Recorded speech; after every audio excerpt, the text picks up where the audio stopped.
Hello, कैसे हैं दोस्तों। आई होप सभी फाइन होंगे। पीपीजीएस यूट्यूब चैनल के अंदर आपका हार्दिक अभिनंदन है।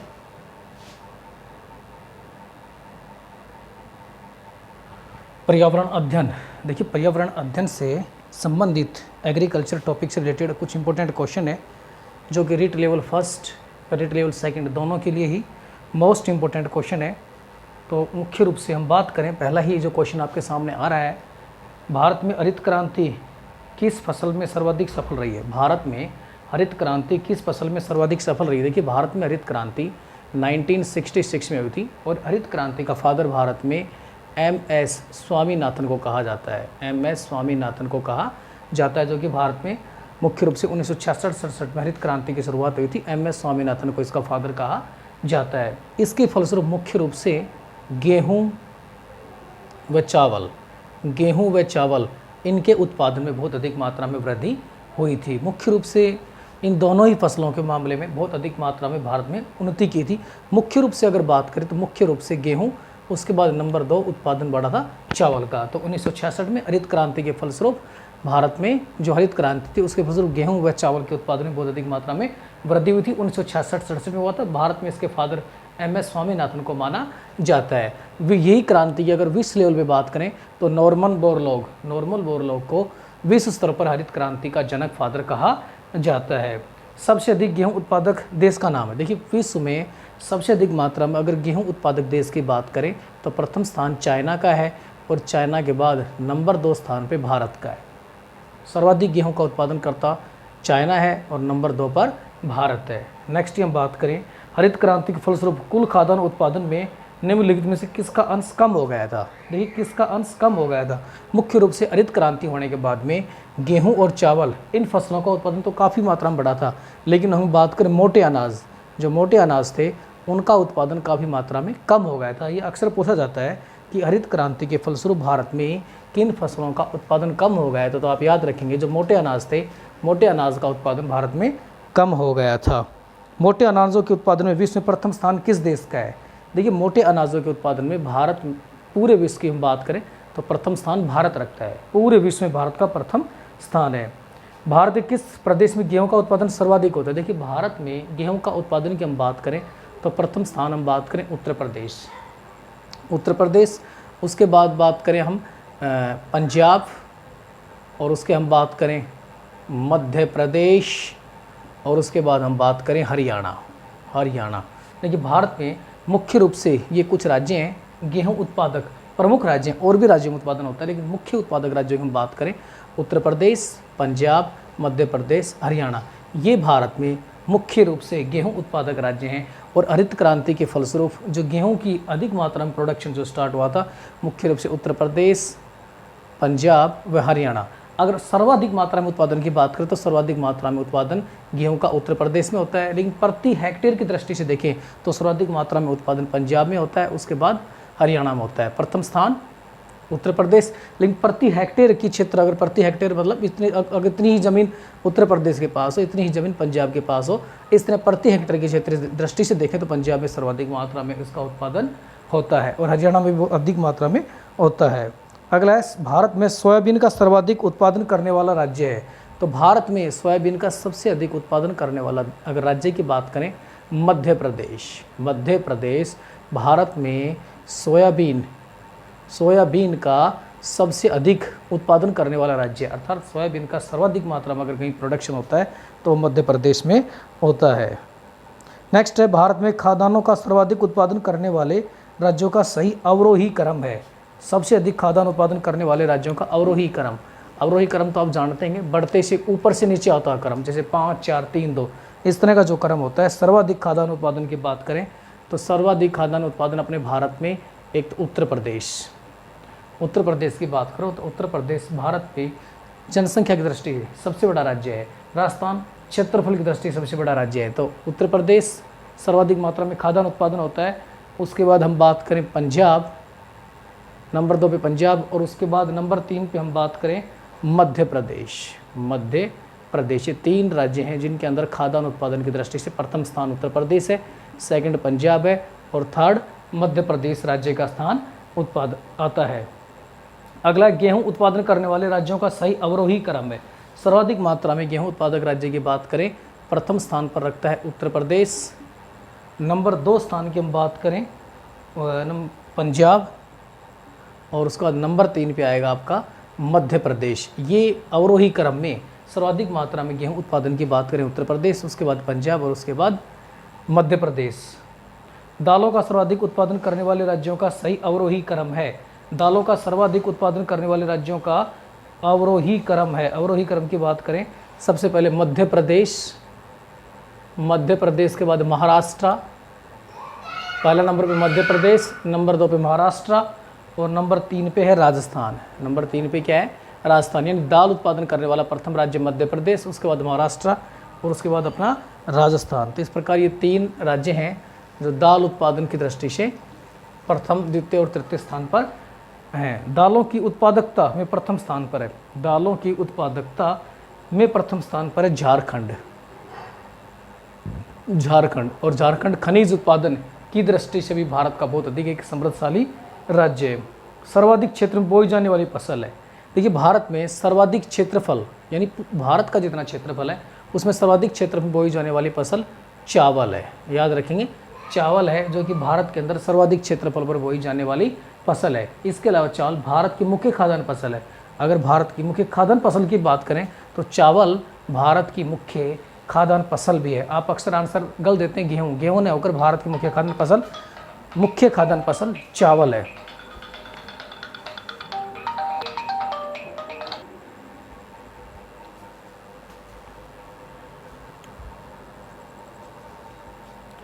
देश में सबसे अधिक कुल उपज देने वाली फसल है। देश में सबसे अधिक कुल उपज देने वाली फसल है। तो देश में सर्वाधिक मात्रा में कुल उपज देने वाली फसल भी चावल ही है। निम्न फसलों में सर्वाधिक क्षेत्र पर बोई जाने वाली फसल का नाम है, तो ये भी मैं हो चुका हूँ। नेक्स्ट है, निम्नलिखित में से किस समूह की फसलें नकदी फसलें हैं? नकदी फसलें, देखिए नकदी फसलों की हम बात करें, कपास, गन्ना,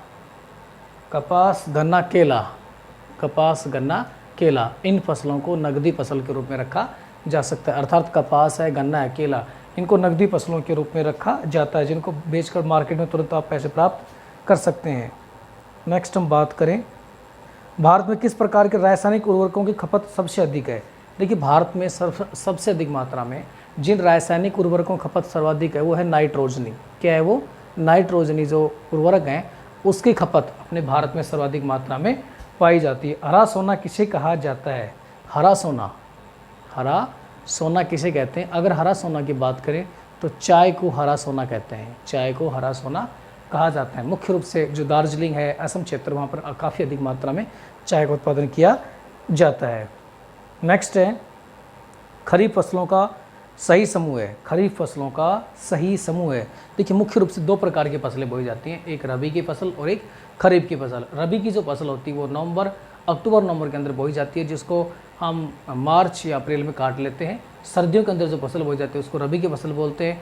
और अब जो सीज़न चल रहा है, मई जून का जो सीज़न चल रहा है, इसमें खरीफ की फसल बोई जाती है।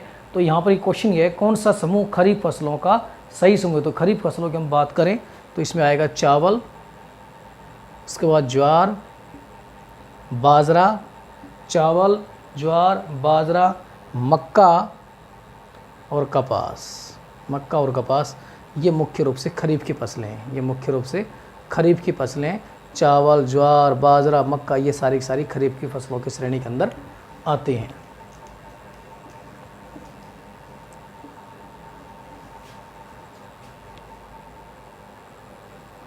फल व सब्जियों के उत्पादन में भारत का विश्व में कौन सा स्थान है? दूसरा स्थान है। प्रथम स्थान चाइना का है, उसके बाद दूसरा स्थान भारत का है। नेक्स्ट हम बात करें, आलू उत्पादन का सबसे अधिक होता है। तो आलू उत्पादन भारत में पश्चिम बंगाल के अंदर होता है। सब्जियों में देश में सर्वाधिक क्षेत्र व मात्रा किस फसल की है? आलू की है। कल्याण सोना किस फसल से संबंधित है? कल्याण सोना काफ़ी बार एग्जाम में पूछा जाता है। कल्याण सोना किसकी वैरायटी है? तो कल्याण सोना मुख्य रूप से गेहूं की। याद रखिए, कल्याण सोना किस फसल की प्रजाति है, किस फसल से संबंधित है? तो गेहूं से संबंधित है। अगला है पीली क्रांति का संबंध है। ये भी इंपॉर्टेंट क्वेश्चन है, अक्सर पूछा जाता है। पीली क्रांति का संबंध है।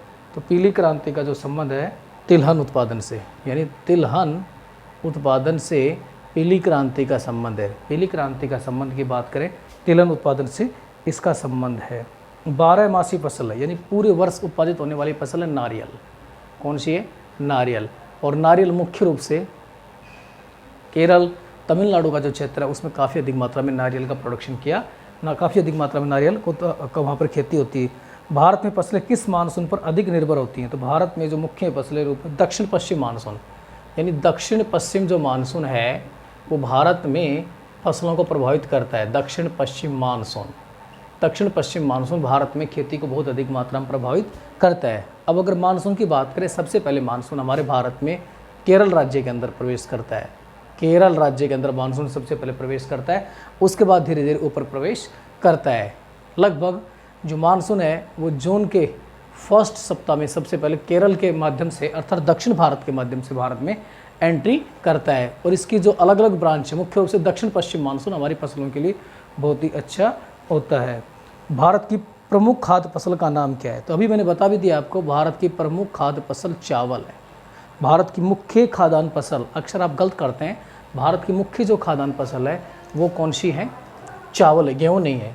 इसके साथ ही मैं कहता हूँ कि अब लगातार हम वीडियो आपके रीट एग्जाम के लिए डालते रहेंगे, तो I request you PPGS YouTube channel को आप सब्सक्राइब जरूर करें, ताकि हम कभी आपके सामने मैथ, कभी पर्यावरण से यानी जो भी सब्जेक्ट्स हमसे हो पाएगा अधिक से अधिक आपके लिए वीडियो लेकर आते रहेंगे। मूंगफली का उत्पादन सबसे अधिक होता है। मूंगफली उत्पादन में प्रथम स्थान भारत में गुजरात का है। गुजरात, यानी जो भारत का गुजरात राज्य है, इसमें सबसे अधिक मात्रा में मूंगफली का उत्पादन किया जाता है। देश में मोटे अनाज का उत्पादन किस राज्य में सबसे अधिक होता है? देखिए, मोटे अनाज का उत्पादन अपने पूरे भारत में कर्नाटक राज्य में सर्वाधिक होता है। कर्नाटक राज्य के अंदर मोटे अनाज का उत्पादन सर्वाधिक मात्रा में होता है। कॉफ़ी की खेती सर्वाधिक क्षेत्रफल पर होती है। भारत में कॉफ़ी की जो खेती है वो मुख्य रूप से इसी कर्नाटक के अंदर की जाती है। कॉफ़ी की खेती भारत में मुख्य रूप से इसी कर्नाटक के अंदर की जाती है। कौन सा ग्रामीण उद्योग? ग्रामीण उद्योग की हम बात करें, खेती करना, पशुपालन करना, मुर्गी पालन करना, मिट्टी के बर्तन बनाना, ये सारे के सारे उद्योग ग्रामीण उद्योग के अंतर्गत आते हैं। चौधरी चरण सिंह राष्ट्रीय कृषि विपणन संस्थान है, तो जयपुर के अंदर, याद रखेंगे ये जयपुर के अंदर है। विश्व खाद्य दिवस, या इम्पोर्टेंट क्वेश्चन है, विश्व खाद्य दिवस कब मनाया जाता है? विश्व खाद्य दिवस, विश्व खाद्य दिवस कब मनाया जाता है? तो 16 अक्टूबर को विश्व खाद्य दिवस मनाया जाता है। विश्व खाद्य दिवस प्रतिवर्ष 16 अक्टूबर को मनाया जाता है। मसालों का घर किस देश को कहा जाता है? मसालों, विश्व खाद्य दिवस सबसे पहले 16 अक्टूबर, और मसालों का घर आप किस देश को कहेंगे? तो मसालों का घर आप भारत कहेंगे। और भारत के अंदर भी मुख्य मसाला उत्पादक राज्य की हम बात करें, केरल को मसालों का उद्यान भी कहा जाता है, क्योंकि काफ़ी अधिक मात्रा में केरल में मसालों का उत्पादन होता है। नेक्स्ट की अगर हम बात करें, भारत में राष्ट्रीय उपभोक्ता दिवस कब मनाया जाता है? 24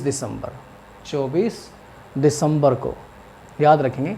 भारत में राष्ट्रीय उपभोक्ता दिवस 24 दिसंबर को मनाते हैं। 24 दिसंबर को भारत में राष्ट्रीय उपभोक्ता दिवस के रूप में मनाया जाता है। राष्ट्रीय सोयाबीन अनुसंधान केंद्र स्थित है जबलपुर, याद रखेंगे ये जबलपुर, जो कि मध्य प्रदेश के अंदर ये संस्थान राष्ट्रीय सोयाबीन अनुसंधान स्थित है। जबलपुर मध्य प्रदेश, और मध्य प्रदेश सबसे बड़ा उत्पादक राज्य है सोयाबीन का। नेक्स्ट की हम बात करें, मोटे अनाजों का विश्व में सबसे बड़ा उत्पादक राष्ट्र कौन सा है? तो मोटे, अभी क्वेश्चन हो चुका है, भारत है। भारत के किस राज्य में तिलहन का उत्पादन सबसे अधिक होता है? तिलहन का सबसे अधिक उत्पादन आप गुजरात के अंदर ही होता है। भारत के किस राज्य में रैपसीड व सरसों का उत्पादन सबसे अधिक होता है? रैपसीड व सरसों इन दोनों ही मामलों में अग्रणी स्थान रखता है अपना राजस्थान। कौन सा रखता है? राजस्थान। याद रखेंगे, रैपसीड व सरसों उत्पादन में सर्वाधिक स्थान किस राज्य का है? राजस्थान का है। और राजस्थान के अंदर भी सबसे अधिक मात्रा में मुख्य रूप से अगर आप सरसों उत्पादक जिले की बात करें, अलवर के साथ आप जाएंगे। रबी की फसल अभी मैंने बताया था, सर्दी के मौसम में जो फसल बोई जाती है, मुख्य रूप से अक्टूबर नवंबर के अंदर जो फसल बोई जाती है उसको रबी की फसल बोलते हैं। रबी की फसल, और ये रबी की फसल के अंदर गेहूँ, सरसों आदि मुख्य रूप से ये रबी की फसल के तहत आती है, जिन्हें मार्च या अप्रैल में काट लिया जाता है। मार्च या अप्रैल में इन फसलों को मुख्य रूप से काट लिया जाता है। तो मैं समझता हूँ कि आपको ये सीरीज़ बहुत अच्छी लगी होगी। तो पर्यावरण अध्ययन से संबंधित हमने ये जो लेवल फर्स्ट और लेवल सेकंड दोनों के अंदर ये इंपॉर्टेंट क्वेश्चन बनते हैं। सेकंड में भी हम देखते हैं सोशल साइंस, और अपना लेवल फर्स्ट की बात करें तो पर्यावरण अध्ययन के अंदर जो कृषि टॉपिक है उससे सारे के सारे इंपॉर्टेंट क्वेश्चन मैंने उठाए हैं।